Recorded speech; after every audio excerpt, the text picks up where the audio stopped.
दिनैनि साना बर' हारिनि थाखाय जोबोद जारिमिनारि सान। दिनै बर' हारिनि बिफा उपेन्द्रनाथ ब्रह्मनि जोनोम सानखौ फरायसा सान महरै फोसावबाय।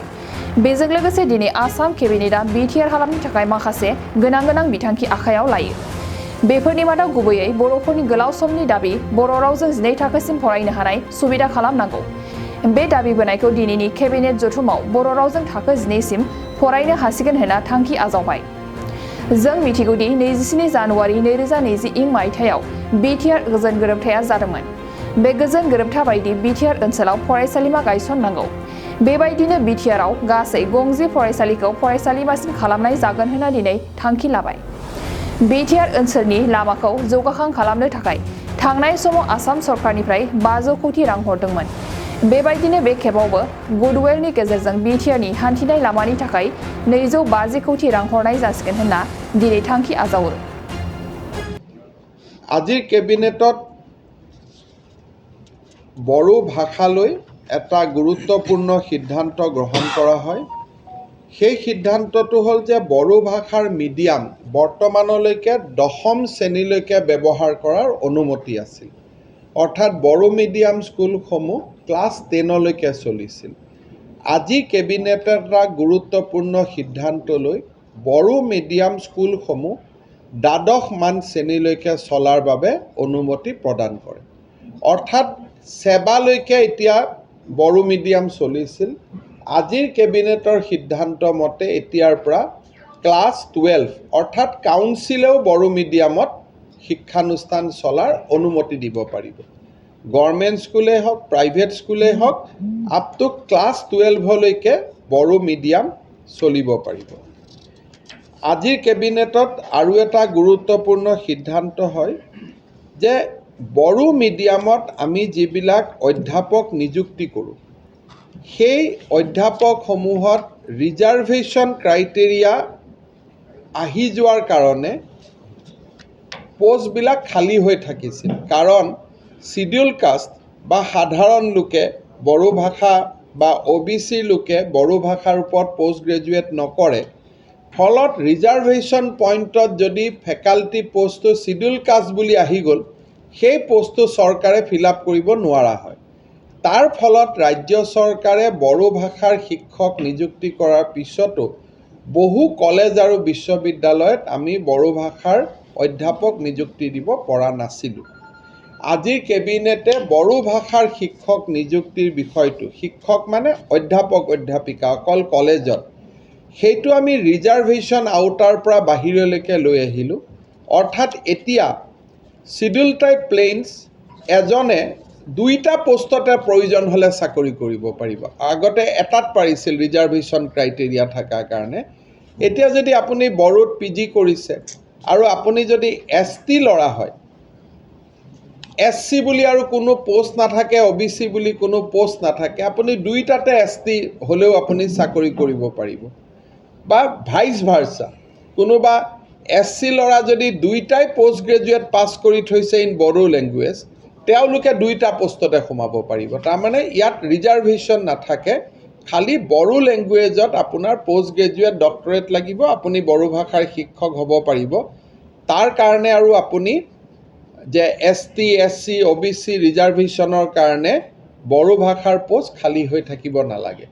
এইটো দীৰ্ঘদিনীয়া আপচু আৰু বড়ো সাহিত্য সভাৰ এটা দাবী আছিল। সেই দাবীটো আজি আমাৰ পূৰণ কৰা হয়। BTC অঞ্চলত বিটিআৰ প্ৰশাসনে 10খন কলেজ প্ৰাদেশিকৰণৰ বাবে অনুমতি বিচাৰিছিল। ইমান দিনে কলেজ প্ৰাদেশিকৰণ অসম চৰকাৰে কৰিছিল। কিন্তু বড়ো চুক্তিৰ আলমত বা বড়ো চুক্তিৰ পম খেদি বিটিআৰে আমাক এটা প্ৰস্তাৱ দিছিল যে তেওঁলোকে 10খন কলেজ প্ৰাদেশিকৰণ কৰিব খোজে। অসম চৰকাৰে এই 10খন মহাবিদ্যালয় প্ৰাদেশিকৰণৰ বাবে বিটিআৰক অনুমতি দিছে। They will be provincialized by BTR, salary will be paid by BTR, আৰু বিটিআৰে ৰাজ্য চৰকাৰৰ পৰা যি ধৰণে ধন ল'ব লাগে নিয়ম মাফিক সেইটো পাই থাকিব। ইয়াৰ ফলত বড়ো শান্তি চুক্তিৰ এটা ডাঙৰ দফা, প্ৰাদেশিকৰণৰ দফাত আমি প্ৰথম পদক্ষেপ ল'বলৈ সক্ষম হ'লোঁ। আপোনালোকে বিটিআৰৰ মুৰব্বী প্ৰমোদ বড়োৰ পৰা এই 10খন মহাবিদ্যালয়ৰ নাম সংগ্ৰহ কৰিব পাৰিব।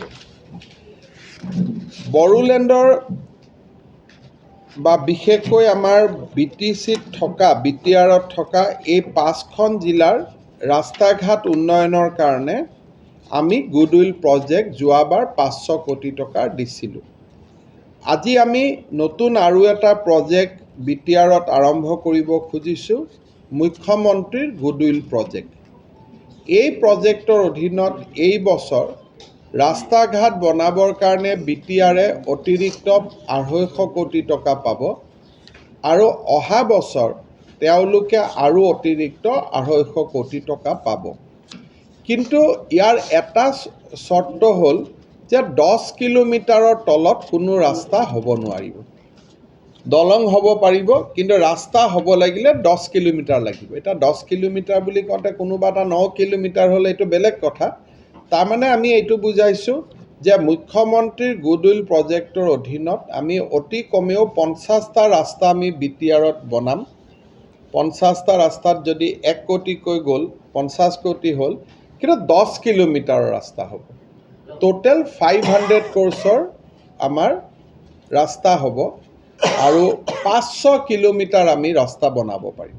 যদি দলং বনায় তেতিয়াহ'লে কম হ'ব।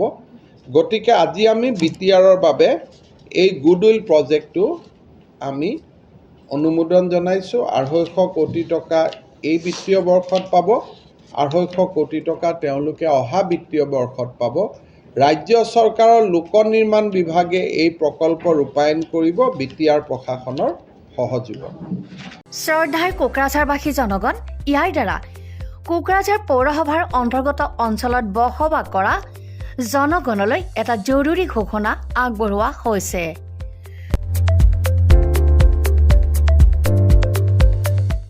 কোকৰাঝাৰ পৌৰসভাৰ অধীনত প্ৰপাৰ্টি বা হোল্ডিং টেক্সৰ সেল্ফ এছেছমেণ্ট আৰু ৰি-এছেছমেণ্টৰ কাম পূৰ্ণ গতিত চলি আছে।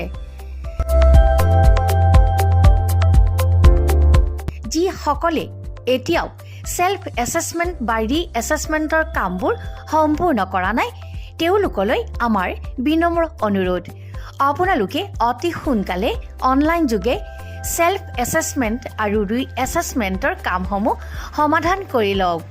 তাৰ বাবে আপোনালোকে অনলাইন যোগে প্লে ষ্ট'ৰলৈ গৈ আছাম প্ৰপাৰ্টি টেক্স এপছটো ডাউনলোড কৰি এই এপছৰ দ্বাৰাই আপোনালোকৰ আধৰুৱা কামবোৰ সম্পূৰ্ণ কৰি ল'ব পাৰিব। নতুবা play.google.com/store/apps/ৱেবছাইটৰ জৰিয়তেও আপোনালোকে আপোনালোকৰ কামসমূহ সমাধান কৰিব পাৰিব। যদিহে আপোনাৰ অনলাইন যোগে আধৰুৱা কামবোৰ কৰিবলৈ অসুবিধা পাইছে, তেতিয়াহ'লে আপোনালোকে কোকৰাঝাৰ পৌৰসভাৰ কাৰ্যালয়লৈ গৈ ৱাৰ্ড কমিছনাৰৰ পৰা প্ৰয়োজনীয় আবেদন পত্ৰ অৰ্থাৎ ফৰ্মসমূহ সোনকালে সংগ্ৰহ কৰি লওক।